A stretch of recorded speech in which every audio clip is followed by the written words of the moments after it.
trying to settle the seating. It's great to see a full hall, over full hall. But little bit of adjustment will have to be made uh, because of the range of both speakers and why the memorial lecture. There's a range of ages. So we do hope that some younger people will make some room as older people come in. And there is space in the library where off screens people can see. The library is in one floor up. And so those who are coming in will go there. But some older people who come here, we will make space for, and we'll try and do that. In the meanwhile, Sandhya, are we ready to start? So Nachiket, please start.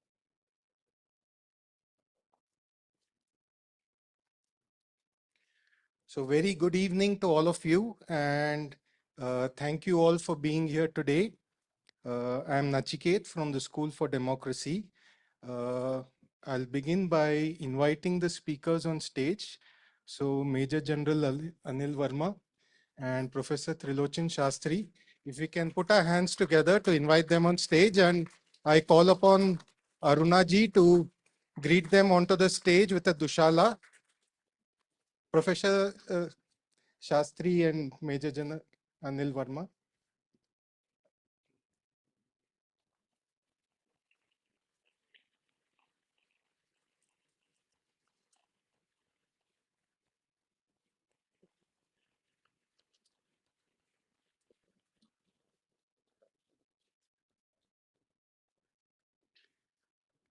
BIC has very graciously offered us the premises for today's program. So I invite Sandhya from BIC to briefly tell us about the Bangalore International Center.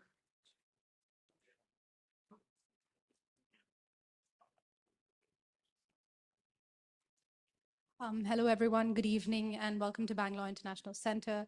Most of you already know about us, but for those of you whose first time it is here today, BIC is an inclusive and neutral platform for informed conversation, exchange of ideas, arts, and culture. We do about 500 events a year, all of which are free and open to the public, which cover the ambit of arts, culture, performing arts, conversations, and screenings. Today, we're incredibly happy to collaborate with the School for Democracy on this fifth PK Memorial Lecture. Before I let the rest of the programming go on, a humble request to all of you to either switch off your mobile phones or put them on silent. For those of you who are standing at the back, as previously mentioned, there is a simulcast that's happening in the library on the second floor. It's a long lecture, so I request you not to stand here and please go up to the second floor. There's plenty of seats there. And back to Nachiket. Thank you so much for being here.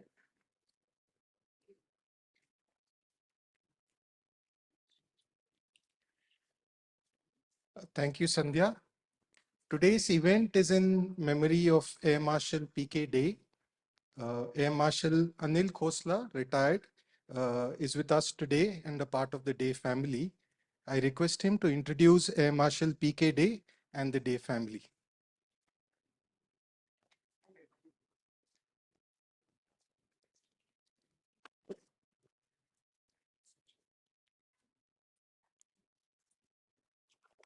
Good evening, ladies and gentlemen. I'm Air Marshal Anil Khosla. I retired from the Indian Air Force 5 years back. And as Nachiket said, I'm part of the Dey family. I'm the outlaw, I mean son-in-law. Thanks a lot for sparing your valuable time and being with us. It's a very important event for us.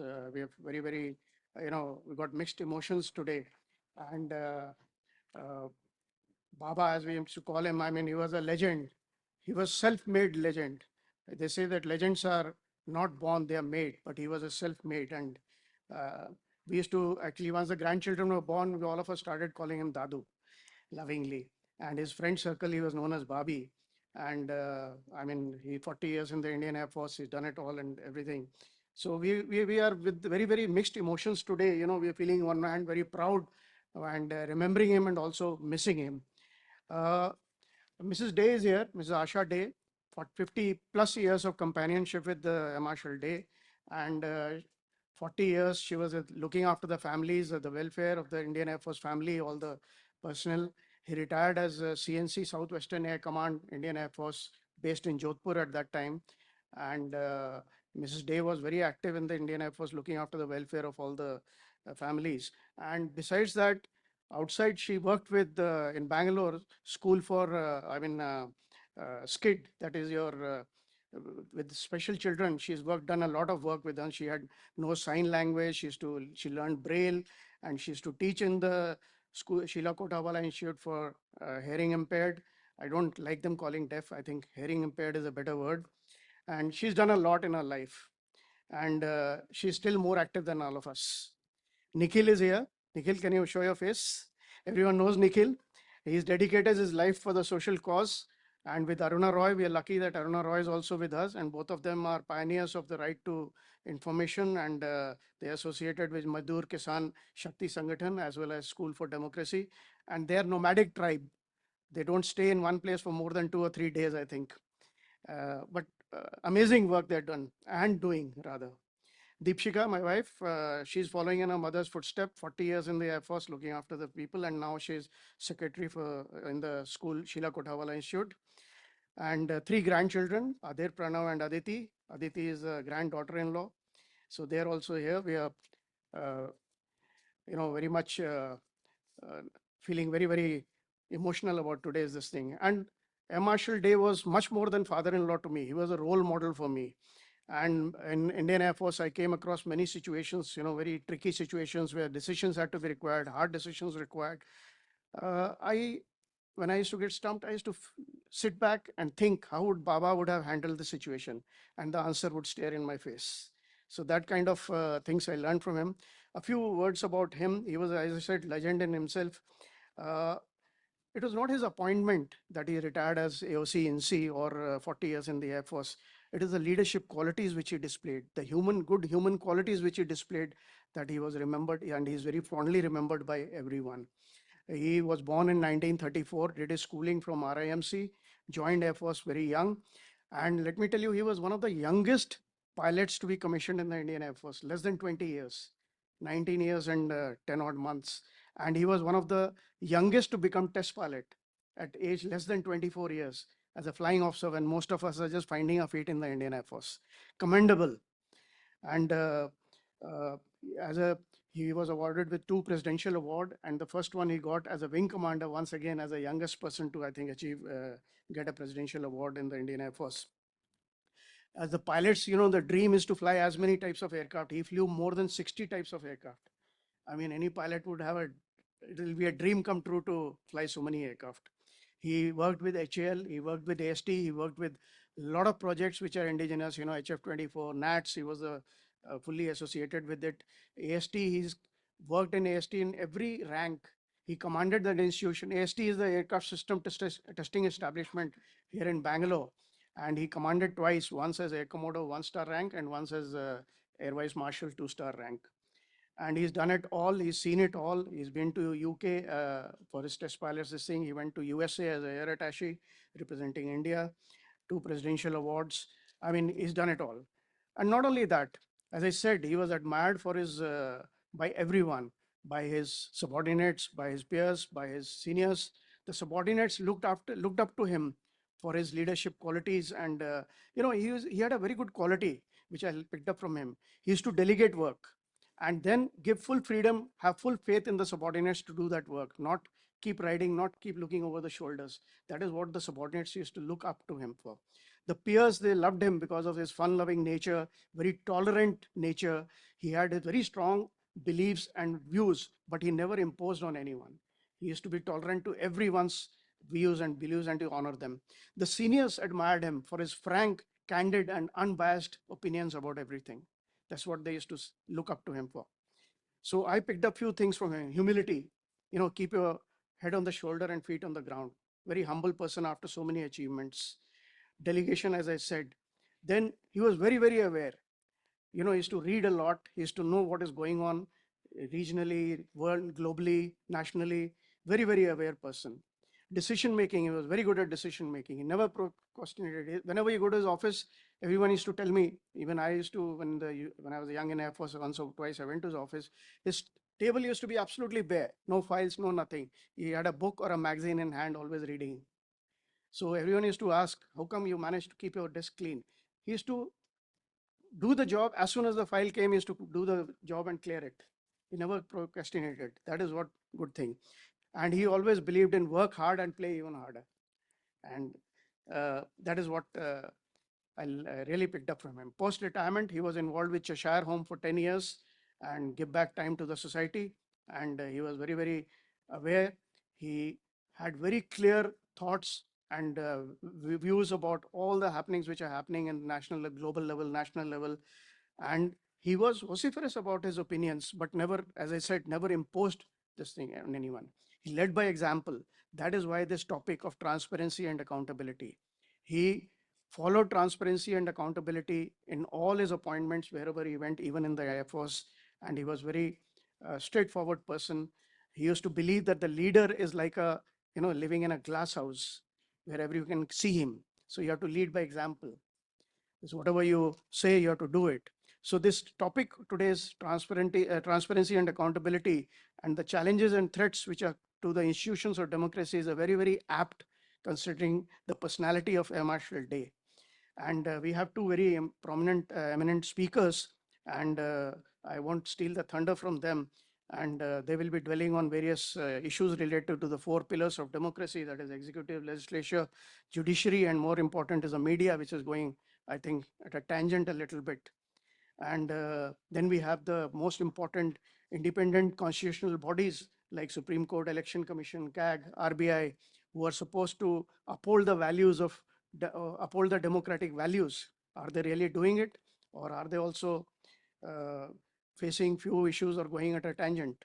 Then we have autonomous bodies like Nikhil and Aruna Day, which they're doing a wonderful job as a, the institutions, that is the civil society, and upholding the democratic values and doing a wonderful job. So all these issues. Then you have defense services. Are they being politicized? That topic, I think we'll leave it for some other day because I don't want to take too much of time. So challenges and threats, I think we'll be talking about political interference, controlling these institutions which are supposed to work autonomously and uphold the true democratic values. Are they being throttled? Are they being misused? The power has it being misused, or is the corruption still taking over all these issues and not letting them work? So these are the issues I think we need to dwell upon. And my personal view, last 1 minute, my personal view is that I think we are still prisoners of colonial mindset, all of us. That is my personal view. That is a problem I think with the Indian democracy is at the moment. The political and the executive, both, instead of thinking them as service providers, they think they are the rulers. That is the problem. And all of us, I think, fall into the trap and encourage them into this mindset. So if we all change our mindset into being service providers rather than rulers, I think most of the problems will get sorted out. With that, I think I will stop and I'll let the eminent speakers take over and to talk about these things in more detail. Thank you very much.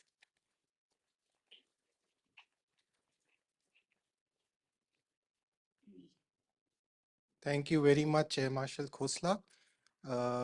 This is just a announcement again, once again, that I see there are a few people standing behind, that there is also space in the library upstairs. A live cast of this is taking place there. And in case any older people come, I request those who are younger to please make space for them. So today's event, in addition to the BIC and the Day family, has also been co-organized by the School for Democracy. So I now invite Nikhil Day to introduce both the School for Democracy and today's speakers.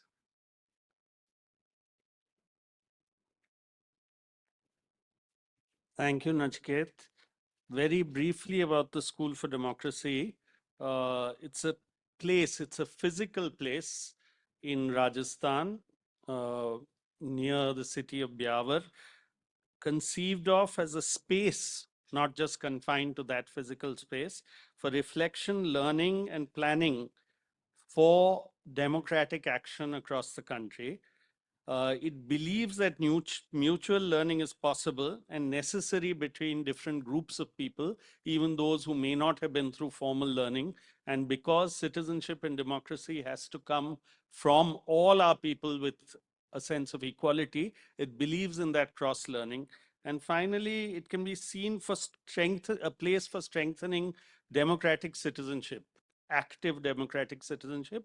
And we'll see examples of that in the talk today.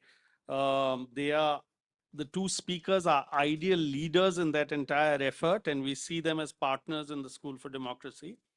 The topic today of transparency, accountability, and the threat to independent institutions, these two speakers, we are in the midst of an election. They both belong to ADR, and they are more than that.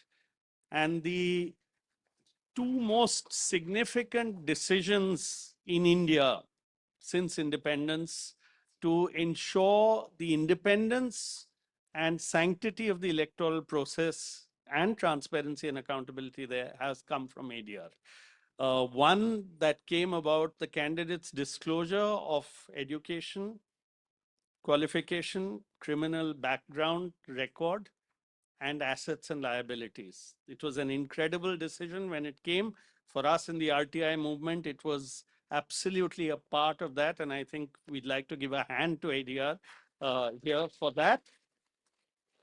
And perhaps even more significantly, a decision that came 2 months ago, February 15th, in far more difficult times. Perhaps the one decision from the Supreme Court in the last few years that one has felt, okay, here's an independent institution acting as it should, a decision on transparency of electoral bonds.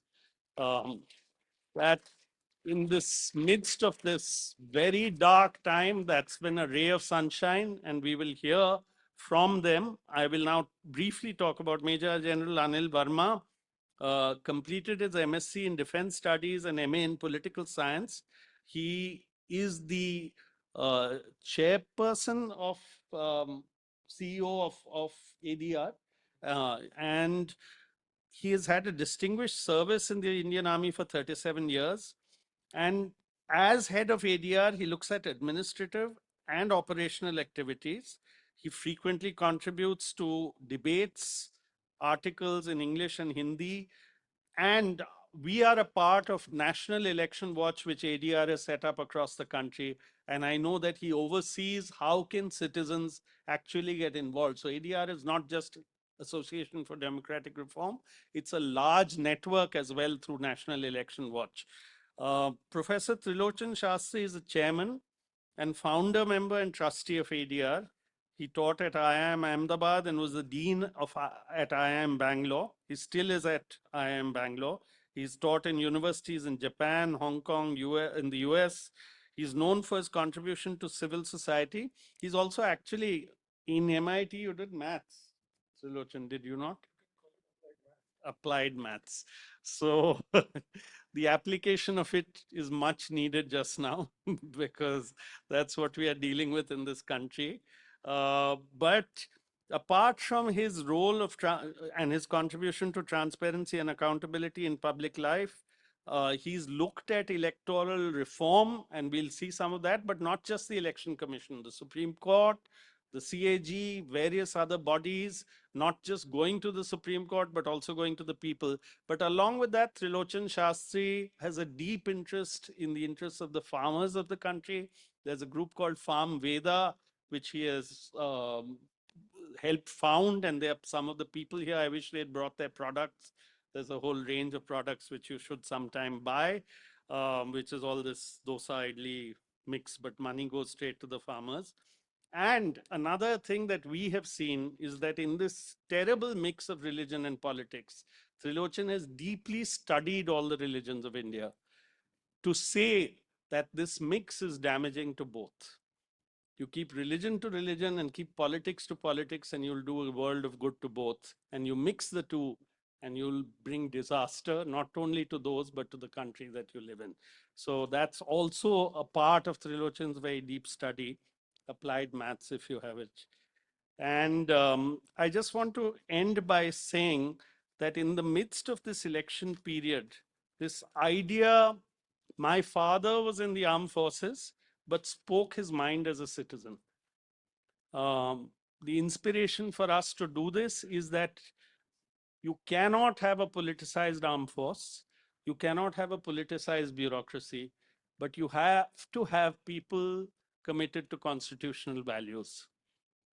ADR has played a huge role. The two speakers here have played a huge role in bringing our class of people into something that matters to every Indian, that matters to the Indian polity.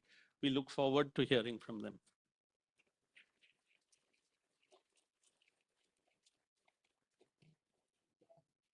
Thank you, Nikhilji.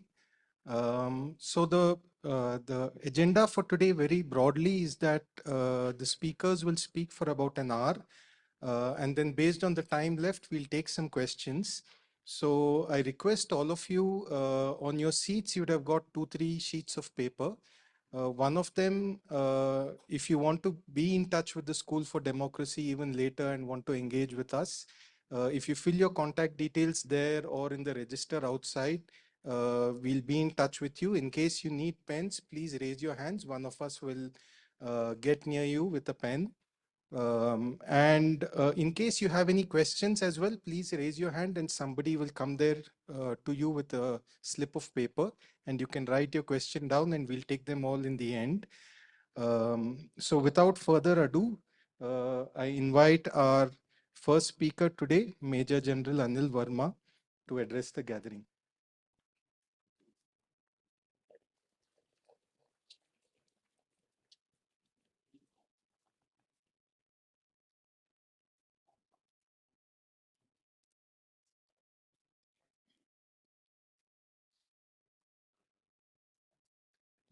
Nikhil, about 20-25 minutes will be okay. Thank you. Dear all, good evening, namaskar and Jai Hind. At the outset, let me thank the Day family, especially Mrs. Asha Day, Asha Day, the School of Democracy and the BIC. And it's a privilege to be here, and especially with Arunaji here and Bankarji also here, whom I met for the first time. It was wonderful meeting him and interacting for a short while. And of course, Nikhil, for giving me this opportunity to interact with all of you. Now, Nikhil felt strongly that I had the right blend of a services background as also as an activist working with ADR for over a decade now to deliver this talk. After I retired in 2013, I decided to work consciously in the social sector, primarily with the aim of making a humble contribution to the civil society. It was give back time, as Air Marshal Khosla also mentioned about Air Marshal Day. Some time back, Nikhil had shared an article written by Air Marshal Day in 2010, which was published in the Hindu newspapers, in which he wrote about the need for more transparency in the defense sector, because defense sector is by and large treated as a holy cow. So in the first part today, I'll discuss this aspect, and in the second part, I will center on the journey of the ADR with special focus on and what it has achieved in the sphere of transparency and accountability in the political environment in the country for the last 25 years or so that the ADR has been in existence. So part one, about the transparency in the defense sector. For those of you who may not have read that article because it was an old one, the major issues which Air Marshal Day mentioned in that article were as follows. Firstly, constant informed debates are required, involving not only the uniformed services and government officials, but also interested members of the public, academics, and the corporate sector. The second point he mentioned, in normal peacetime conditions, there is no need for laws of secrecy and confidentiality to vary from those which apply to the other government departments. Of course, barring operational plans, strategy, and tactics. Third point he raised was that secrecy cannot be applied forever. So he had given examples. For example, after the 62 war, the Brooks Henderson report has still not been released. There's always some talk about that. Some time back also there was something, but it was not declassified. So he mentioned that. He said that experience of war and its appraisal must be brutally honest so that remedial measures are taken to address the failures and shortcomings. The next point he mentioned was about defense deals. Kickbacks, etc. are there, we all know, and the political parties get it, whichever is the ruling political party of that time. So public should know what is the laid down procedure for evaluation and selection, and whether they are being adhered to, and whether records are being maintained. And the last point which he mentioned was that the intelligence and the security agencies which are working, their work must be monitored by the government. What he meant was institutional like the ISI and all. I mean, they're running things on their own. So all the observations, as I just mentioned, and recommendations which Air Marshal Day, they are very well taken. Improving transparency in India's defense services will foster trust, efficiency, and strategic growth. It will ensure that the resources are allocated efficiently and the nation's security interests are well served. Since 2011, I'm mentioning now 11 because he wrote the article in 2010, there have been certain notable changes aimed at increasing transparency within the Indian Defense Services. I'll quickly just run through them. Firstly, the Right of Information Act came, and it played a significant role in enhancing the transparency across various government departments, including the defense sector. Online portals and information dissemination. This has started in a big way a few years back, and the Indian Defense Establishment has made efforts to improve access to information through online portals and websites. To give an example, for example, in our Army Ordnance Services, now all the auctions, etc., they are online. Earlier, they used to be, and then there used to be a lot of give and take going on. So these type of things have happened. The defense procurement procedures.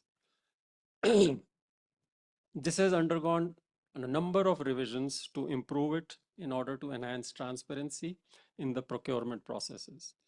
Measures such as introducing integrity pacts, conducting vendor interactions, promoting competitive bidding, and all this is basically aimed to ensure fairness and accountability in the defense acquisitions. Audit and oversight mechanisms. Independent audit agencies like the CAG, they play a crucial role in scrutinizing defense expenditure and operations, and their reports highlight irregularities, inefficiencies, and the areas for improvement. Parliamentary oversight. The Parliament also exercises oversight over defense matters through various parliamentary committees, debates, and discussions. And the members of the Parliament can question the defense officials, review defense budgets, and examine policy decisions. Again, this is fostering transparency and democratic accountability. Whistleblower protections. Efforts have also been made to strengthen the whistleblower protection mechanisms within the defense establishment. Public disclosure of defense deals. There have been calls for greater public disclosure of defense deals and contracts to ensure transparency and to prevent corruption. With sensitive national security considerations, because of these, they may limit the full disclosure. Efforts are to provide comprehensive information on major defense deal acquisitions, which help build public trust and confidence. So these changes, some of them which I mentioned, reflect the ongoing efforts to enhance transparency within the Indian Defense Services, acknowledging the importance of accountability, openness, and public scrutiny in safeguarding the national security interests. In addition to the above steps, it is desirable that some attention is also paid on the following three things. Firstly, independent audits. Regular audits by independent bodies to assess the financial transactions must be done. Second, technology adoption. Leverage technology for transparent and record keeping and real-time monitoring. Blockchain and artificial intelligence should also be used to enhance transparency. And lastly, engage civil society. Involve the civil society organizations, academia, and experts in the defense policy discussions and seek their inputs on transparency measures. With that, I'll come to the second part of the talk, ADR and its role in transparency.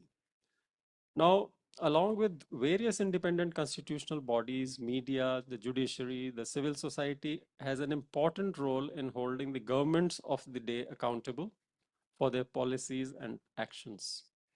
Irrespective of the promises made in the manifestos of the political parties in power, there are always gaps and slippages in the delivery to the public. In addition, there is also misuse of money, muscle power, arbitrary use of various laws against opponents or dissidents, inability to curb corruption, resistance to or completely ignoring the legitimate demands of the different sections of society, etc. Professor Sastry will be speaking on the role, functioning, and independence of our various institutions in detail, so I will not go into that. So this is where the civil society organization like ADR comes in. Now, some of you may not be aware of the background of ADR, so for their benefit, I'll quickly run through what is ADR all about. So the journey of ADR started in Professor Sastry's room while he was teaching in IIM Ahmedabad in 1999. Concerned with the rising criminality in politics, he decided to do something about it. And gradually, 10 other professors joined him, including Professor Jagdeep Chokar. And they filed a PIL in the Delhi High Court seeking disclosures of pending criminal cases by the candidates contesting the elections in the parliament and the state assemblies. That was the beginning of ADR. The landmark judgment of the Supreme Court, which Nikhil also mentioned, was finally delivered in March 2003. And how that whole process went about is a story by itself. And because lack of time, we will not be able to do it, but it was very interesting. Wherein 22 political parties got together, opposed the whole thing, went to Supreme Court.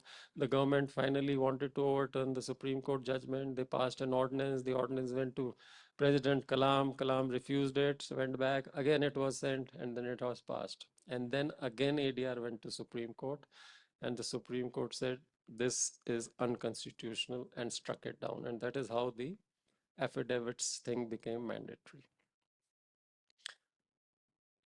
ADR is a non-partisan, apolitical NGO which works in the area of electoral and political reforms. The objective of ADR is to improve governance and strengthen democracy. It aims at decriminalization of politics, empowerment of the electorate, and bringing transparency, accountability, and inner party democracy in the functioning of the political parties. ADR engages with partner organizations across the country, as Nikhil mentioned, collectively called the National Election Watch. This is a nationwide campaign composed of citizen-led organizations working towards strengthening democracy. It is active in almost all the states of India and has conducted election watches for all assembly and parliamentary elections since 2002. Election Watch is the flagship program of ADR. As part of this, background details of politicians are provided to citizens to help them make an informed choice during elections. ADR's second vertical is Political Party Watch Program. This is aimed at bringing more financial transparency and accountability in the functioning of the political parties. It analyzes the official financial declarations given by the national, state, and the unrecognized parties in India. The third vertical, judicial activism, we file PILs, appeals related to electoral and political reforms with the courts, with the Central Information Commission, etc., and also submit reports, submissions, recommendations, etc., to various central and state agencies, including the Parliamentary Standing Committee. Advocacy and outreach is an important and crucial aspect of ADR's work.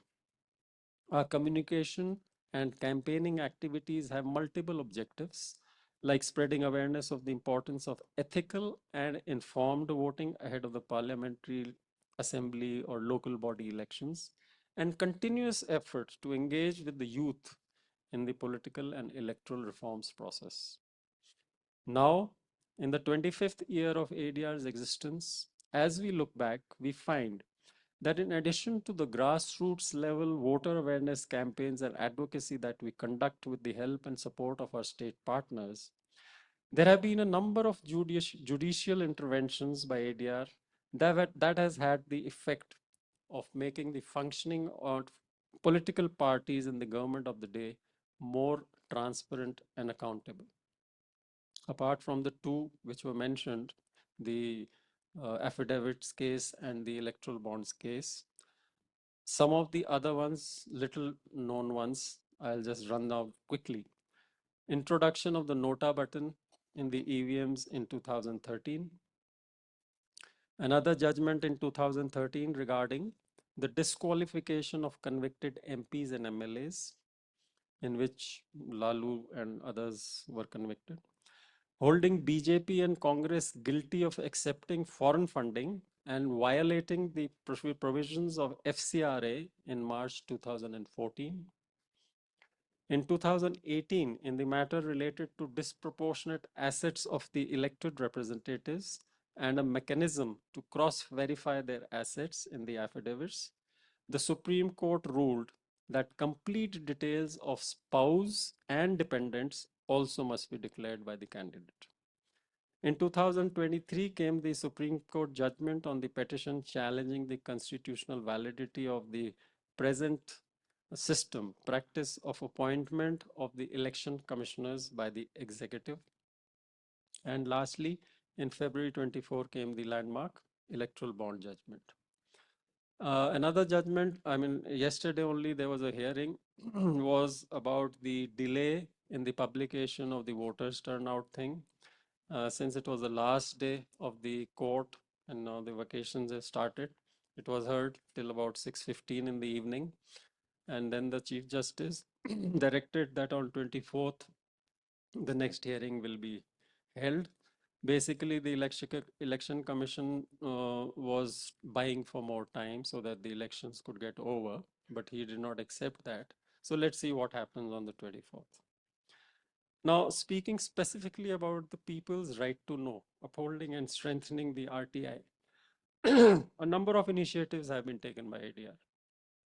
In February 2007, ADR filed an RTI application with the CPIO of CBDT, the Central Board of Direct Taxes, requesting for information whether political parties were submitting their income tax returns between 2002 and 2007.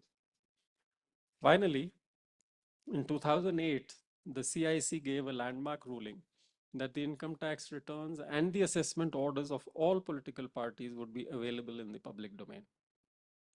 In October 2010, ADR filed an RTI application seeking information on the source, mode of payment, amount, and year of donation received by the 6 national parties. After a protracted battle of almost 3 years, in June 2013, the full bench of CIC, which comprises of 3 members, declared all 6 national parties as public authorities under the RTI Act. You'll be surprised to know none of the political parties complied with the Commission's order. Ultimately, on 16th March 2015, the CIC said that the RTI Act does not provide the Commission with ample powers to deal with cases of contempt and non-compliance. So we had no choice but to go to the Supreme Court, but it's not been heard till now. On 3rd June 2011, The CIC, in an appeal filed by ADR, brought the pecuniary information of the Rajya Sabha members in the public domain, which means they were told to maintain a members register of interest, in which they are supposed to, so that the idea is that the public knows what business interest does this MP have, and is there no clash of interest, the type of question they ask and money that they take and all that sort of thing. So we also wanted the similar thing to be done in the Lok Sabha, and we've been pushing it, but nothing has happened so far. RTI applications and appeals were also filed, raising concerns about the functioning of the electoral bond scheme and the lack of oversight by authorities such as the ECI. Professor Sastry has also already given a talk on the electoral bonds thing, but there were so many anomalies in the way it was being run. Nobody knew what is happening. Anyway, the Supreme Court gave a good judgment. By the way, we did not ask the Supreme Court in IPIL to match the details, who gave whom and all that. We had just said that the scheme should be scrapped because it is not good. Attention of the ECI was also, Election Commission of India, was also drawn by filing RTI applications in various states across the country for the non-availability of unrecognized parties' audit and donation statements on the CEO's websites in the states. Later, in the next year, the Election Commission did take cognizance of our complaints and RTIs, and they declared some of the unrecognized parties as inactive and non-existent, and they were struck off the rolls. Now, coming to the role of money power and muscle power. This is evident from the fact that all major political parties up to the 6th phase, which is going on now, we have already published the report yesterday. They have fielded 31% candidates who are crorpatis and 19% candidates who have criminal cases against themselves, and 14% out of them have serious criminal cases against them. Now, this is for the candidates. When the results come out, you will find that this will more than double, because the guys who win are the ones who have maximum criminal cases and who have maximum money. It is as simple as that. And our ADR statistics reveals, I mean, over the years we've been doing this research, that the chances of winning of a guy with criminal cases and serious criminal cases are 15.5 times, whereas an untainted candidate who doesn't have any criminal cases, chances of winning are 4.7%. So this is the state of our political parties. And as a thumb rule, I can tell you, all political parties give tickets to at least 33% people who have got criminal cases against them. It is pure and simple winnability factor. This close and alarming nexus between the money power and muscle power has got so ingrained in our electoral system that the citizens are left hostage to the current situation.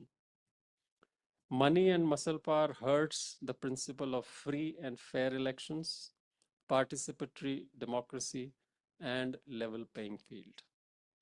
There are a number of recommendations for political and electoral reforms which have been given to the government by the Election Commission, various committees, Law Commission, and of course the civil society organizations. Unfortunately, they are completely ignored. And just to recap, some of the recommendations are permanent disqualification of candidates convicted of heinous crimes like murder, rape, smuggling, dacoity, kidnapping, etc. Yesterday or day before, I saw the Andhra report. Out of 383 candidates, there were 28 candidates who had attempt to murder charges against them. 28 out of 383. And there were 8 who had murder charges. There were 7 or 8 again who had crime against women. One guy had a rape case against him. So that is the type of thing we are dealing with. Disqualification of persons from contesting elections to the public offices against whom charges have been framed for having committed serious criminal offenses, punishable by imprisonment for at least 5 years. And the case has been filed in the last 6 months prior to the elections. You see, the politicians say कि ये तो झूठे मुकदमे हैं, हमारे ऊपर थोप दिए जाते हैं, elections are coming and all that. So that is why this 6 months thing is there. Implementation of the Supreme Court judgment dated 23rd September 13, that is provision of the nota. Now, you see, people say it is toothless, nothing happens, it's a waste of a vote. That is the common perception. It depends how you look at it. The percentage is varying between 1 to 1.5, 1.6% votes are polled for nota in most of the elections. But there is a need to go to the next step now. So if in a particular constituency, if the nota votes are more than the candidate's vote, the candidates should be disqualified. Whereas presently in the first past post the system, if the nota, hypothetically I'm saying, gets 1,000 votes and there is a candidate who gets 800 votes, he is still elected. Whoever has got the highest vote gets elected. So there is a need to change this. And all the candidates should be debarred for 6 years from contesting election. Fresh elections should be held and new candidates should come up. The Election Commission of India and the State Election Commission to make it mandatory that in all elections, whether parliamentary, assembly, local body, they should place boards outside the polling booth displaying details of the candidates' criminal records, assets, liabilities, and education qualifications. The Election Commission of India has not done it, but some of the state election commissions like Maharashtra, Haryana, and I think Madhya Pradesh, they had done it. So it is doable. So the need of R is now to carry out a stock taking of where do we stand. Examine how the independent constitutional bodies are functioning currently as regards the people's right to know, transparency, and accountability, and what is the way forward as far as the public and the civil society organizations concerned. The other day I read in one of the newspapers this thing by Elie Wiesel. He said, there may be times when we are powerless to prevent injustice, but there must never be a time when we fail to protest against the injustice. Agreed, we have great income inequality, large-scale corruption, unemployment, inadequate health and educational infrastructure, overburdened judicial system, lacks of under trials languishing in jail, ethnic strife, poor governance, crumbling institutions, deteriorating law and order situation, abuse of human rights, increasing violence in the soil, and so on and so on. I can go on. The list is never ending. It is easy to list out the negatives. But the problem is, what is the solution to these challenges? And I feel there is never a perfect solution wherever humans are concerned. So if I were to restrict myself to the dimension of political and electoral reform, then one thing is very clear, that you cannot expect the political parties or the government to reform themselves, especially in a scenario where 45 to 50% lawmakers are lawbreakers. A regional assessment is that 80% of the reforms in the electoral and political field that have taken place so far have come about through good judicial judgments. However, the courts have their own way of functioning. The electoral bonds case took 6 years. And after 6 reminders, after every assembly election which used to take place, before that, we used to file a petition or appeal to the Supreme Court, please hear this case. It took us 6 years. But when the court feel likes, Arnab Goswami's case is heard within a day or even at night. So the approach which is adopted by ADR is judicial activism, advocacy, and voter awareness campaigns. Though we feel that governance will improve once good, untainted candidates with clean images are elected to the legislature, The catch is, as I mentioned earlier, 1/3 of the candidates are given tickets when they have criminal cases against themselves. So when the government and the agencies do not deliver the public services or resolve the grievances of the citizens, then the public relies on these tainted, rich, and powerful politicians to address their basic needs and societal needs. In this scenario, it becomes difficult to convince the poor, marginalized rural voter not to vote for the tainted candidates. The person whose ration card has been made, or a loan has been arranged from the bank, or a gift in cash and kind has been given for his daughter's marriage by the local politician. He is not overly concerned about the criminal background of that politician. So there are a number of suggestions what can be done. One is access to information. We make sure that the voters get as much information about the background details of the candidates. But will it make a difference in his selection? Because largely votes are cast based on caste, number one, and religion, number two, or some hype is created and emotionally people vote. So media literacy, independent journalism, and all that is required. Then protecting rights, safeguarding fundamental rights such as freedom of speech, assembly, association, etc. is required in a healthy democracy. Equal access to the electoral process. We see a lot of things taking place in this. People are not permitted to go and vote, and names are struck off the rolls. So your story is over even before the elections are there. If your name is not there, you can't vote. Disclosure of corporate and political spending by the political parties. This is required. Stakeholders engagement. We need to engage with the election commission, the CEOs, the political parties, the civil society, through consultation process, dialogues, roundtable discussions, public hearings, etc. And empowering independent institutions by strengthening the independent electoral commission or the bodies responsible for overseeing the electoral process. That, of course, Professor Sastry will speak about that. But before I end, I just wanted to read out an article which I read on 15th May in the Frontline entitled Fall of the Election Commission of India. So it quotes two Harvard professors, Stephen Levitsky and Daniel Ziblatt. They speak of the unwritten norms of the soft guardrails. Soft guardrail, they mean that in a democracy, there have to be opposition, they have to be listened to, there is to be debate, discussion, disagreement, and all that. That is what democracy is all about. And so he mentions there's a political scientist, Juan Linz. He gives a set of 4 warning signs that indicate democracy is being undone. Number 1, politicians in power break written and unwritten democratic behavioral norms. Second, they tolerate or encourage violence. Third, attempts are made to deny the legitimacy of opponents. And fourth, there are attempts to curtail the liberties of opponents.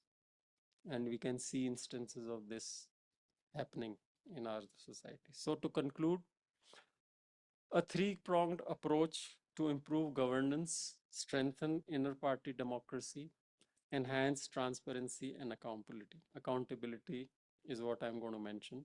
First, targeting the political parties not to field corrupt and tainted candidates. Second, focusing on intensive campaigns to educate the voters, especially the youth, regarding the long-term disadvantages of electing tainted candidates. And third, to maintain pressure on the political parties and the government through judicial activism for transparency and accountability. This requires a concerted effort from all citizens, and this responsibility cannot be shouldered by the civil society alone. Thank you.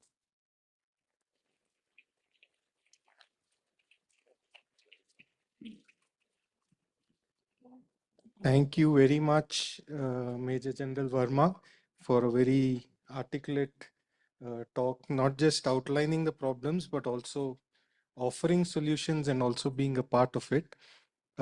Before I now invite Professor Sastry, just a quick reminder to please, if you would like to be in touch, to fill in the slips of paper that have been there on your seats. If you have not got the slip or you need a pen, please raise your hand and one of us will get to you. And if you have any questions, we'll try and finish on time. So let's see how much time we have for questions. But if you have a question, please do write it on the slip. And again, if you need a pen or a slip, please raise your hand. I now invite Professor Shastri to please share his thoughts.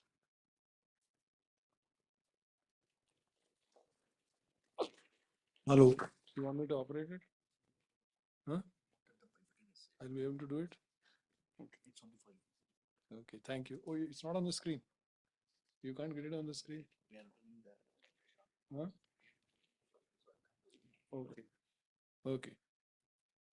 Good evening and big thanks to the Day family for inviting us here. It's an honor and a privilege. And also to be speaking at the BIC. General Verma has made the task much easier. So I'm not going to speak about ADR, but what Nikhil kind of instructed me to do, which is to speak about the threat to independent institutions in India's democracy. So let me see, how does this go down? There's a page down somewhere, right? Here it is. Yeah.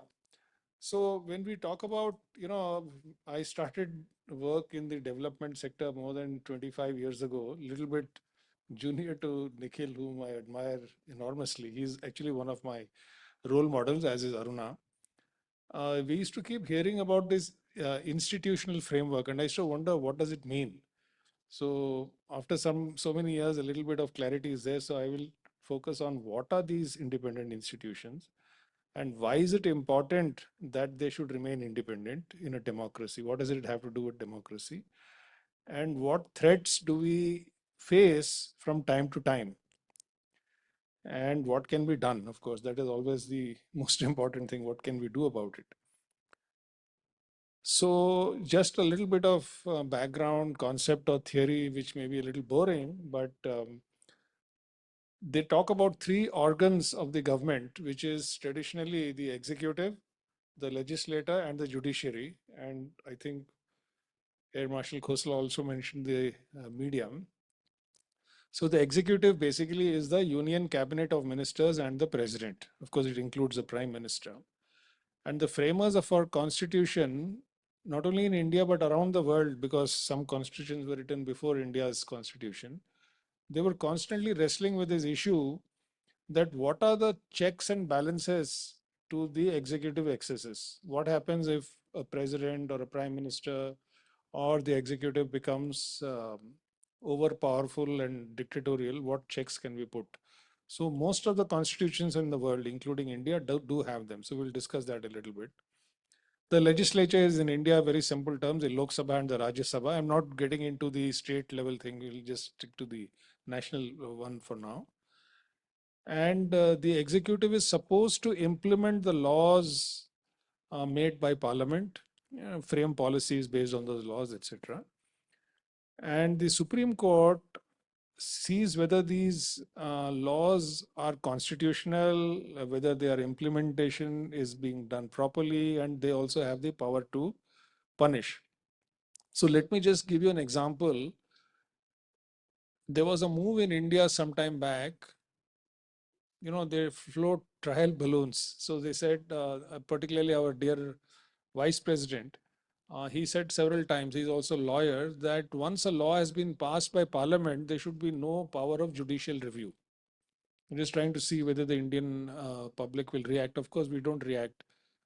In Israel, when they tried to do that, in Israel, they wanted to pass a law which says that the Supreme Court of Israel shall not be able to strike down any law passed by the Israeli parliament. There are only 6 million people in Israel, so I don't know how many lakhs of people poured out onto the streets because they didn't want that kind of a situation. Why is it important for the Supreme Court to be independent? We will come to that as we go along. The other independent institutions formally are the Election Commission of India and the CAG, formerly the Comptroller and Auditor General of India. There are several other constitutional bodies, but I'm not going to speak much, like the Finance Commission, the state election commissions, the UPSC, incidentally, the National Commission for Scheduled Caste, Scheduled Tribe, and OBCs, etc. There are many constitutionally independent bodies. What does it mean? In operational terms, what it means is the Chief Election Commissioner of India or the Chief Justice of India or any of the judges cannot be transferred, suspended, or thrown out by any executive. If they have to be removed, they have to be impeached in Parliament by 2/3 majority. So that constitutional immunity gives them a lot of independence in the way they function. Otherwise, they would be at least legally completely under the control of the executive. So Mr. Session comes to mind because in one of his earliest talks, he said that when he became the Chief Election Commissioner, he started studying the Constitution, and he was trying to find out whom do I report to, who is my boss. And he, of course, he has a style of speaking. He said, I realize that I have no boss. I don't report to anybody, but he does. He reports to the Constitution of India. I mean, that much is there. So that's the meaning of a constitutionally independent body. And I would invite all of you to think about why the framers of our constitution and around the world felt that it is important to have such independent constitutional authorities. It is the simple reason that I could figure out, it is to protect the nation against the excesses or dictatorial tendencies of the executive. Then there are some other important institutions which are not constitutional, but they're also quite important. One is, of course, the Reserve Bank of India. So I'll just mention before I forget about the Reserve Bank of India. World over, there are central banks, and the central banks, by tradition, operate independent of the government. So a trivial example, some of you are better informed about economics and finance, is about interest rates. So to control inflation, the central banks, including the Reserve Bank of India, wants to increase the interest rates. But the finance minister, who is always in most countries aligned with business interests, wants to reduce the interest rates, and that conflict is there. In truly independent reserve banks or central banks, they don't worry about what the government is telling them to do. Now, our wonderful government in 2016 amended the RBI Act and appointed a monetary planning committee or commission, MPC, with half the members of that being from the RBI and other half being independent, so-called independent people appointed by the government. So now they would look at the interest rates. So we have a government which has been toying with the constitution again and again. The most dramatic example of that was the electoral bonds. In the electoral bonds, which I mentioned earlier also, but briefly for those who are here for the first time, they amended the Finance Act and they amended 4 acts. The RBI Act, which I just mentioned, the Income Tax Act, the Companies Act, and the Representation of People Act. So they amended 4 laws to introduce a bill or a scheme of electoral bonds which would be completely opaque. If we did not have the power of judicial review, that scheme would still be on. And just to drive home the point, one unknown company in one of the states gave 140 crores of donation to the ruling party, and they got 14,000 crores of government contracts. So if we did not have that independence of the Supreme Court, you can imagine that the public resource, and this is for public contracts from the government. So one has to see that this independence of the constitutional authorities is very, very, very important. Now, one psychological question is, whom do these institutions work for? Of course, we have the police, the CBI, and the IB, and the income tax department, which are much in the news nowadays. And we have three particular laws which are being used and misused in this country. One of them is the Unlawful Activities Prevention Act, UAPA. More than 8,000, nearly 9,000 people have been arrested under this UAPA since this government has taken over. Under the Sedition Act, nearly 1,000 people have been arrested. And under this PMLA, that is Prevention of Money Laundering Act, I forget the number, it is there in one of the slides, I'll come to that. Now, you see, the problem with this whole issue is the following. When the electoral bond scheme was introduced, the Reserve Bank of India wrote that if you introduce this scheme, it will encourage money laundering. And did it encourage money laundering? You can see the list of people who have donated through the electoral bonds. So now, a little bit of, this requires a lot of thinking, and I think all of us need to think about this, that how does an institution remain independent? I mean, we try our best. Of course, human beings finally fill up those positions and they do whatever they have to do. But constitutionally and legally, what do we do? So one is, of course, that constitutional independence. They cannot be sacked, they cannot be transferred, they can only be impeached. That gives them a lot of strength. Then who appoints them?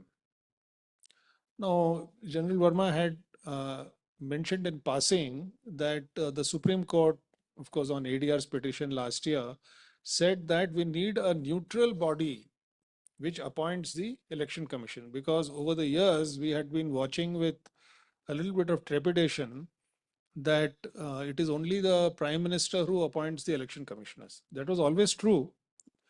It's not nothing new.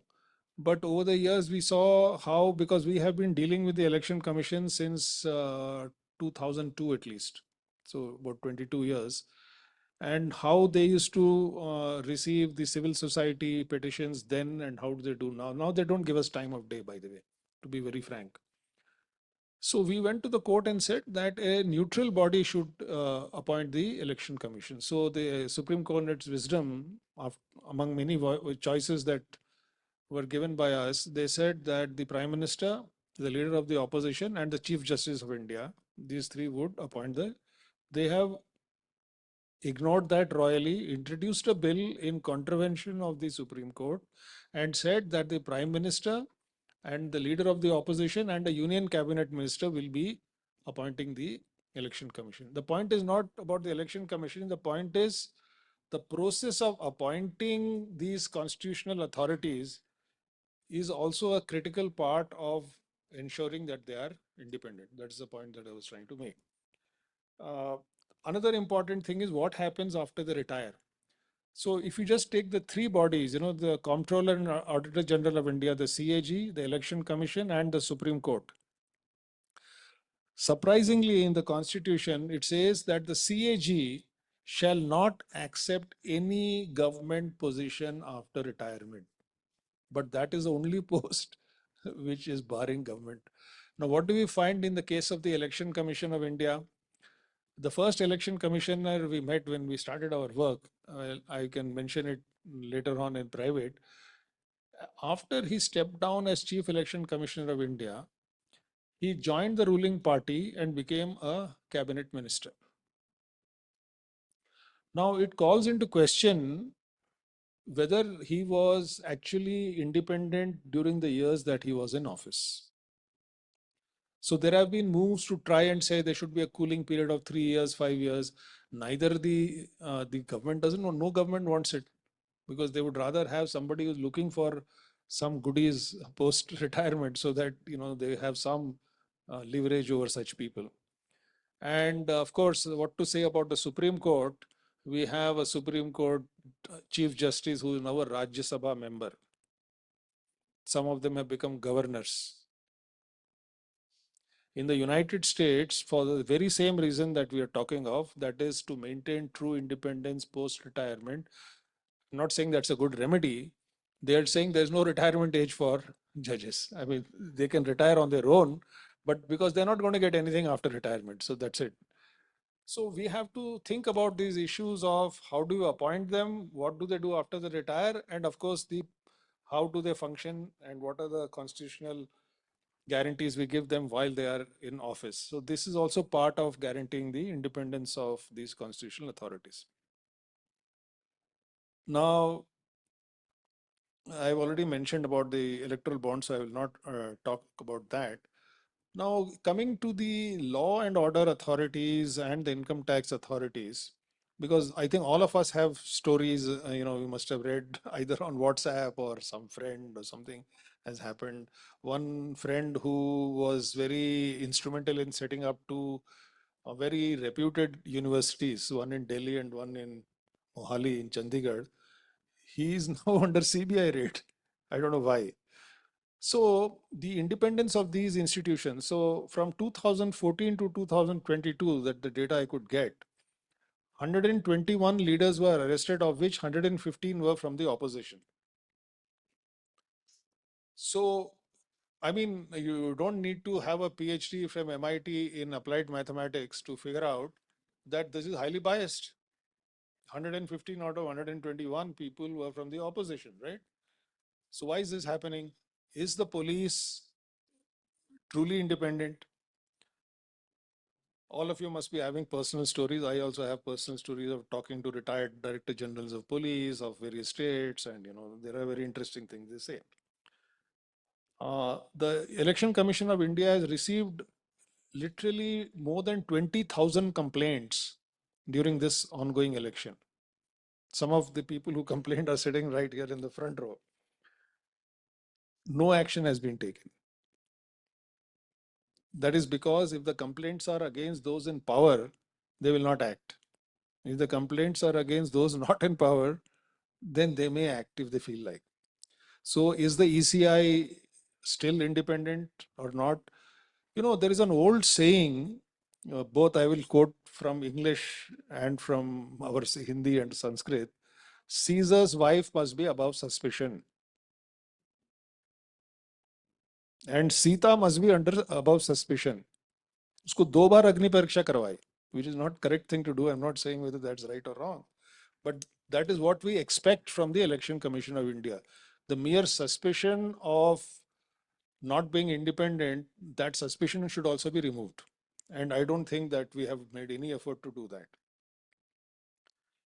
Now, the other thing that we find today is the hate speeches which are going on in India has the proud record of being the world record holder in hate speeches. Yes, we have the maximum number. How many of you sitting here are on WhatsApp groups where people abuse each other and you say, this guy was my friend, that guy is my uncle, he is my sister, he is my brother, he is my cousin. Yeah, ऐसी बातें कर रहा है. I couldn't believe that he was like this. Everybody must be having that experience. So now we are divided within the society, and the origin of this is politics. It is due to politics that this is happening. I know husbands and wives who don't talk to each other about politics because one person is supporting one and the other is against that. So that's how it is. Now, these hate speeches are against the Model Code of Conduct, which is not enforceable by law, but they are also against the Representation of People Act, and they are also against the Indian Penal Code. Section 153 of the Indian Penal Code says that giving hate speeches is a cognizable offense. So, inciting people on the basis of caste or religion, or insulting people's caste or religion, is a criminal offense under the Indian Penal Code, which has been passed by the Parliament. India is the world record holder in this. Now, are these institutions which are supposed to monitor this, whether it's the Election Commission or the police, are they independent? They are following what I call the Bhishma. Bhishma sat silently, he's a great man, no doubt, when Draupadi was being publicly disrobed. So many of our wise and elderly people, they follow the model of Bhishma, which is find what is dharma, what is not dharma. It's a very deep subject. Let us not discuss this when he was asked. That's what the Bhishma said. Better to follow Krishna or Rama's. Rama said nothing doing. I don't know. I'm going to act. I'm going to do things. So we need those kind of people who are manning these institutions. Yeah, so I've talked about the UAPA, the Sedition Act, the PMLA. Now, some of you may not know this, but it is very scary when you have such laws and you don't have independence. For example, if you are arrested under sedition, for 6 months, the government or the police doesn't even have to file a charge sheet. They're supposed to be non-bailable. These laws were introduced, by the way, by the British government to protect their officers, because anybody fighting for independence back then was supposed to be seditious. Unfortunately, the same thing is being applied by our own government. So people are being hauled up for sedition. Unlawful Activities Prevention Act, a collector, on the mere suspicion that in the coming days so and so is going to create trouble, can just put him under preventive arrest. Now, these kind of non-democratic things, these laws exist in this country. And we need to do something about it. Maybe we have to discuss.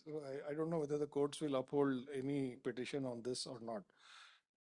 So this is showing that since the number of, from 2014, 8,947 people were arrested under UAPA. Much more than ever before in Indian history. Under the Sedition Act, 788 people were arrested, cases were registered.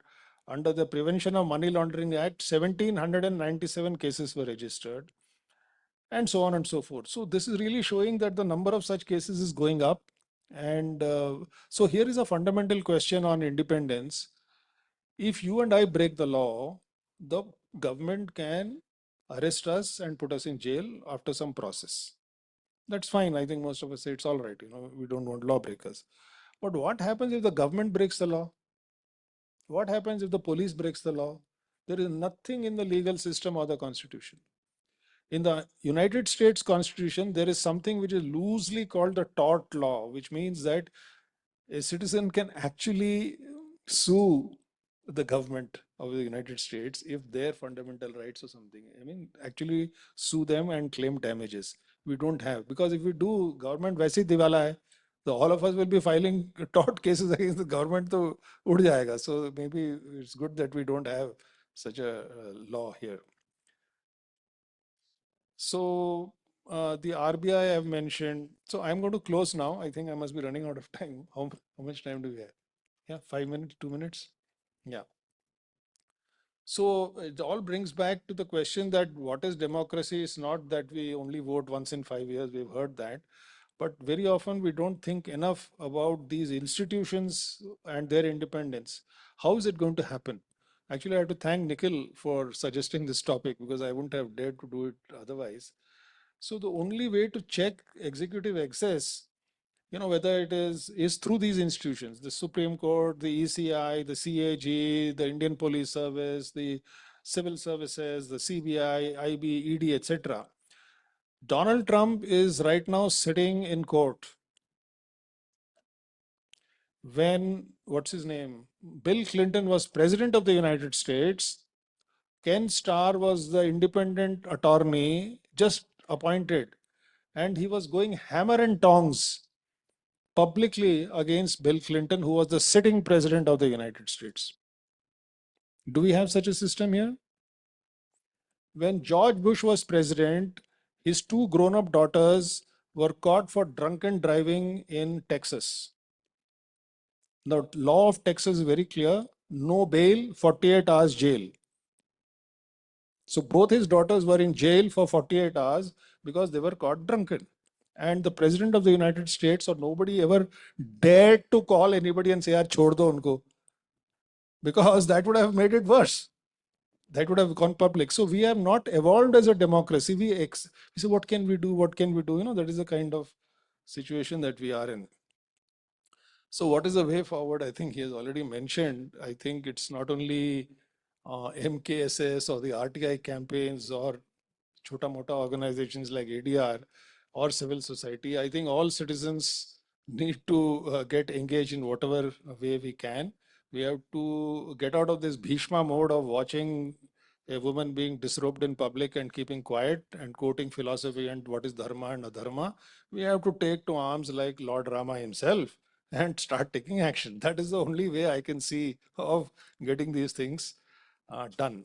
It's not so bad because the public action we saw recently, at least I think Aruna and Nikhil and I and people like us, we loved it. The farmers of India, maybe largely from the North Indian state, they protested and the government had to take back its laws. You remember those farm laws? They were repealed because of public action. That is democracy. And why should we leave it to some poor farmers to do that? All of us also should join that kind of a scheme. So I'm going to stop here and thank you once again, Nikhil and Mrs. Day and the Day family for allowing me to speak here. It was a great honor and a privilege. And thanks to all of you who have come here and listened. Thank you.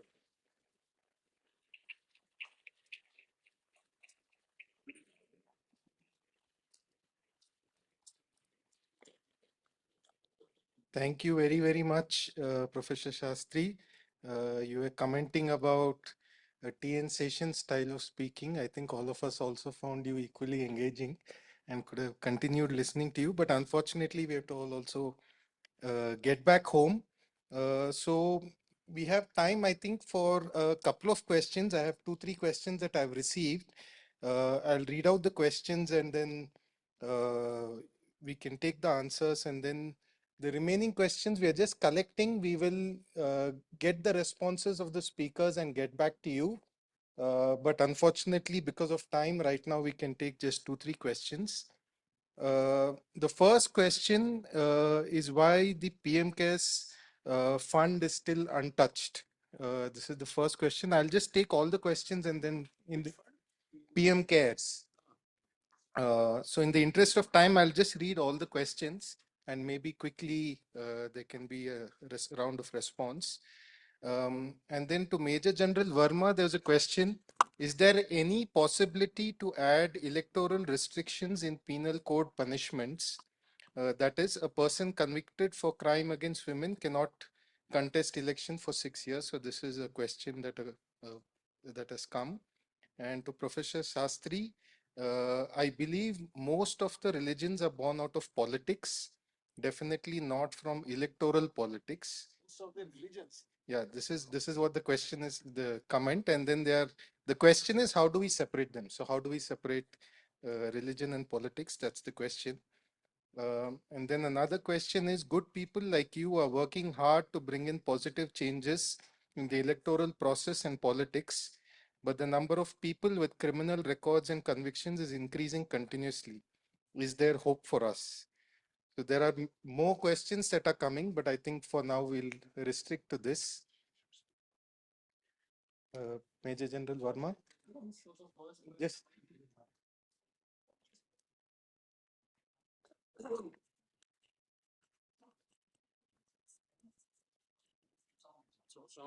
Hello. Yeah, thank you. So the first question regarding the criminal cases and especially against women, etc. So let me tell you, there have been a number of PILs, not one. There are a number of PILs on which the Supreme Court is hearing, wherein the petitioners, there is one guy called Ashwini Upadhyay, and he belongs to BJP, by the way. He's a lawyer, but he keeps filing good petitions at times. So his case is this, which I mentioned, that people with heinous crimes should not be they should be disqualified, barred from contesting elections. Supreme Court has heard that a number of times, and it is still going on. The process is still on. Because if that happens, then in one go, the political parties will have no option but to field people who do not have such cases against them. Can I just add one thing Yeah, here? please. I don't know, is this mic on? Yeah. See, the questioner used the word convicted. If someone is convicted. So the law is if you are convicted of a crime which carries a sentence of 2 years or more, you are actually disqualified. But I think he took it in the spirit of you are charged with a crime, you are undergoing trial, but not yet convicted, then what happens? So his answer was in that spirit. So the short answer is if somebody is convicted of a crime against women, he or she cannot stand for elections. If it is he's already convicted, then you cannot. That's quite clear. And the second question was about hope. So that is what I mentioned. The hope part is, I told you it's a vicious circle. We are like hostages. We don't give tickets to the candidates. It is the political parties which do it. And why do they do it? They want self-financing candidates so that they don't have to spend money. Firstly, the candidate buys the ticket, 5 crores, 10 crore, whatever the rate going is, depending on the area. Then he does the campaign expense himself, and then he gets elected. And when he gets elected, then he makes 10, 15, 20 times the amount of money which he has invested, firstly for himself, and also gives some to the party coffers. So this, and we all, and Professor Choker, I must mention, people, he always asks this question to young people, who elects the government? And everybody says, we do. He says, you're wrong. And for the reason which I just told you. It is the political parties who give the ticket. You and me have no say. We don't have that thing of primaries and surveys being done, who's the most popular guy there and all. If you were to read the reasons which they have, by the way, there have been a number of judgments by the Supreme Court. They directly don't say that political parties should not give tickets to this thing. They say this is not our job, this is the job of the executive. The parliament should pass this law, which will never happen. But they do keep passing certain laws. One law which they passed about 2-3 years back was that there is a form 7, form 7C, and there is another form 5 which has to be filled, in which the political parties have to give reasons as to why are they giving tickets to people, candidates with criminal cases. You will be surprised to, I mean, we do a study, they are supposed to put it on their websites, they are supposed to put it in the social media, and it is supposed to be signed by the local, whoever the politician boss is. The reasons that they give, he is the best person available. He's got 10 murder cases against him, but they say he's the best person available. He did very good work in COVID times. He's the most popular guy amongst the voters. I mean, these type of silly reasons they give. And the Supreme Court has given very strict instructions that if these details are not published within 48 hours of the candidate's affidavit being filed, contempt thing is being can be put against them. Till now, nothing has been done. Election Commission doesn't do anything. The political parties obviously will not do anything.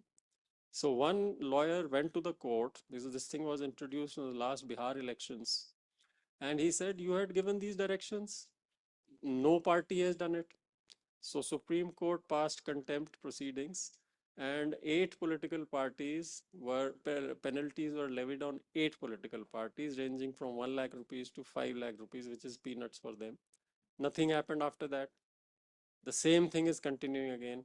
So that's why I'm saying it is a vicious circle. And this can be broken. I mean, question of hope is always there. There is always light at the end of the tunnel. But it is a thing in which somehow the common man, the citizens, we don't want to get involved. This is not an issue which people want to go to the streets for, because these are not bread and butter issues. Professor Sastry can tell you, we've done 3 surveys, national level surveys. 30 questions were there, out of which 5 questions were based on this. You might like to tell them. 35% were asked, why do you vote for people with criminal cases? They said he does good work. Now, good work means what? He gets their things done because he's a powerful guy. Uh, do you know that taking freebies, daru, paisa is wrong? So yes, we know, but they still take it. So these type of things are there. They know, and then we ask them, do you know that this guy, this candidate has got criminal cases against himself? 35% said, yes, we know, but still they will vote. So it is a very, very tricky and a very complicated thing which cannot be solved easily. So that is why we focus on voter awareness. And that is why we started this new program about 5 years back, which we call Hum Badlenge Apna Bharat, in which me, my colleagues, the trustees, we talk to the youth. We go around to colleges, we go around to schools, and we tell the kids, look, it is your future. This is what is happening now.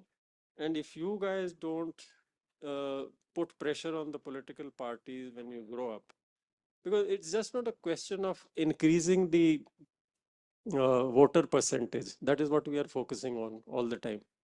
Voter percentage badhna chahiye. But it is a question of electing good people. And political parties will feel good people only when public pressure is there on them. They are afraid of only one thing, losing an election. That's it. So if there is enough public pressure and then they agree to field good candidates, that can be the only solution. You like to say something? You want me to take that question on religion at all? No, this will require a long discussion, but the basic contention of the questioner is that all religions are born out of politics. That's a wonderful suggestion you have. I just finished writing a second book. First book I wrote was on the essentials of Hinduism. I just finished writing a second book called The Essentials of World Religions, where I studied the Abrahamic religions, which is Judaism, Islam, Christianity, the Indian religions, which are Hinduism, Buddhism, Jainism, Sikhism. I don't want to get into details, but every time you read Moses went into the desert and he heard the voice of God. I don't know whether God was teaching him politics. Jesus went into the desert for 40 days and prayed and fasted. Muhammad went into the Hira cave and prayed and fasted for 40 days. And our rishis and munis went into the forest to meditate. I don't know whether God was, whether there is a God or not. I'm not getting into that. Whether these religions were born because some higher truth told them, "Arey, politics karo yaar jaake." They were a quest for truth and peace and joy, etc. I do not think that these religions were born out of politics. They might have got politicized later on, but that how it got politicized and what history has done, that is a very long discussion. So I'm not going to discuss it. How do you separate the two? Now, again, this requires a longer discussion. You see, we take it as a, so I will just quote Medha Patkar once she said, because Gandhi, was he a politician or not? We can discuss it till the cows come home. Every day he was singing Raghupati Raghava Raja Ram. Every day he was singing Vaishnav Jana to tene kahiye peed paraya jane re. It brings tears to your eyes. He was singing religious songs every day. The first person to use the word Ram Rajya in modern Indian history was Mohandas Karamchand Gandhi. What is the problem? What is the nobody protested against him for that. So I think we will discuss whether and how we should separate politics and religions. It will require a long discussion. We're not going to be able to do it here. Thank you very much. There are many other questions that have come. Unfortunately, we have really run out of time. So I'll just read out the questions, but I don't think we will have time to. Yeah, just mail. Okay, so we'll mail you the questions. And also a quick reminder, in case any of you want to be in touch, there is this card you would have on your chair. If you don't have a card, you can raise your hand. One of us will come there and get in touch with you. So in closing and to offer the vote of thanks, I invite Arunaji.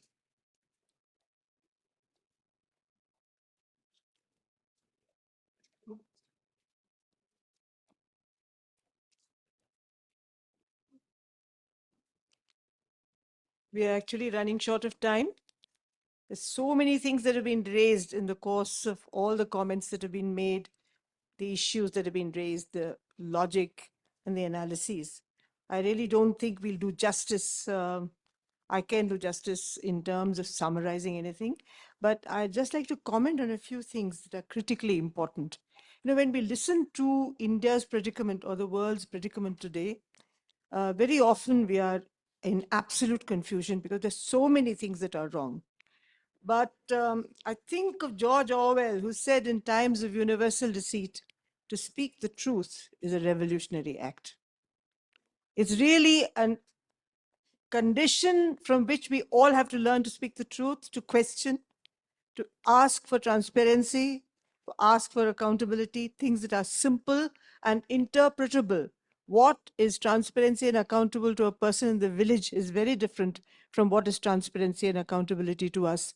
But the fact that today there are 60 to 80 lakh people using the Right to Information Act all over the country, asking questions legitimately is a very important thing. And I think one lesson that I take back from what I've heard this evening is that that legitimacy, when it's used in a systematic manner, in a concentrated manner, in a focused manner, really gives huge results. I think those of us who want a revolution today, we don't have to pick up a gun. All that we have to do is to question. And that's a critical thing. And I think as intelligent people who belong to this country and who love this country and want it to be a great country, I think it's an important thing that we ask questions. The other thing that I want to emphasize, because I also come from the School for Democracy, which Jean Drèze and I and Nikhil and many others together set up, is that actually governance and running a democracy is a very complex issue. It's beyond even mathematical professors of mathematics and generals from the army, but it's certainly too much for ordinary people to understand. So how do you translate the complexity of governance, the intricate nature of asking for justice to a poor person who doesn't have food, shelter, clothing, or anything? So the School for Democracy was really set up to interpret governance, justice, the constitution, our rights into a language that enabled the ordinary person to ask for justice in a manner in which he or she could get justice in much the same way as General Verma and Trilochan have got us answers to the electoral bonds. It's possible. And it's this possibility that I think really makes us all go ahead, and where the friendship between ADR and MKSS and School for Democracy and so many other campaigns exist, is that we persevere. We persevere, we look at the details, and we want answers. I want to say too that the complexity needs space, and this is an excellent space where we have been able to look at cultural complexities, the question on religion, for instance, political complexities. How do you deal with the necessity for a democracy, the necessity for representative politics, and that entire system seeped in corruption today?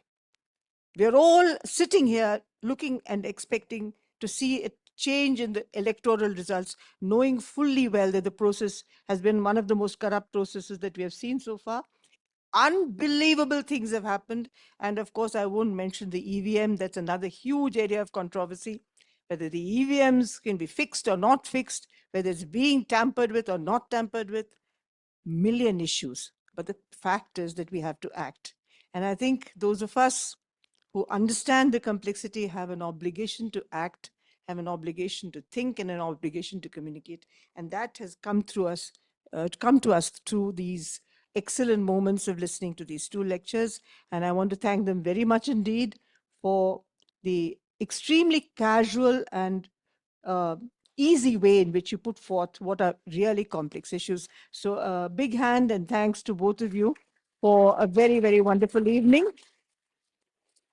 I also want to thank the BIC, which has been so accommodating and so excellent in providing us the space. It's been, it encourages us to come to the BIC. We have come from Rajasthan, which is a fair distance, and the School for Democracy would particularly like to thank the BIC for providing the space, because after traveling so many miles, you want to come to a space where you can talk and talk with ease.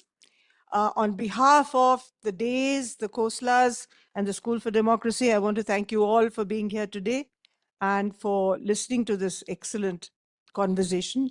I won't call it a lecture, really, it has been a conversation, and hoping that such conversations increase in number, increase in intensity, and multiply and go all over the country is a hope that I cherish. And if that hope is realized, we continue to have conversations and we continue to walk, I think things should change. So let's go back with a little bit of hope and let's speak the truth. Thank you very much.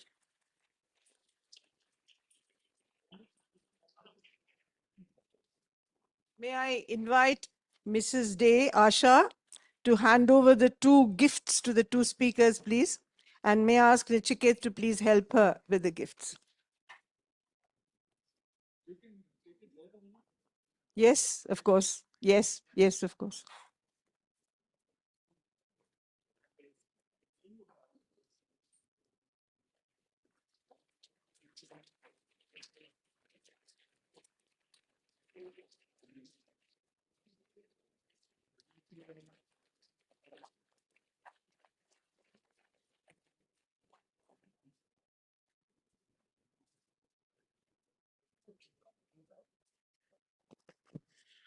Thank you all for joining us today. Just one last announcement. Those of you who have filled your cards, please kindly hand it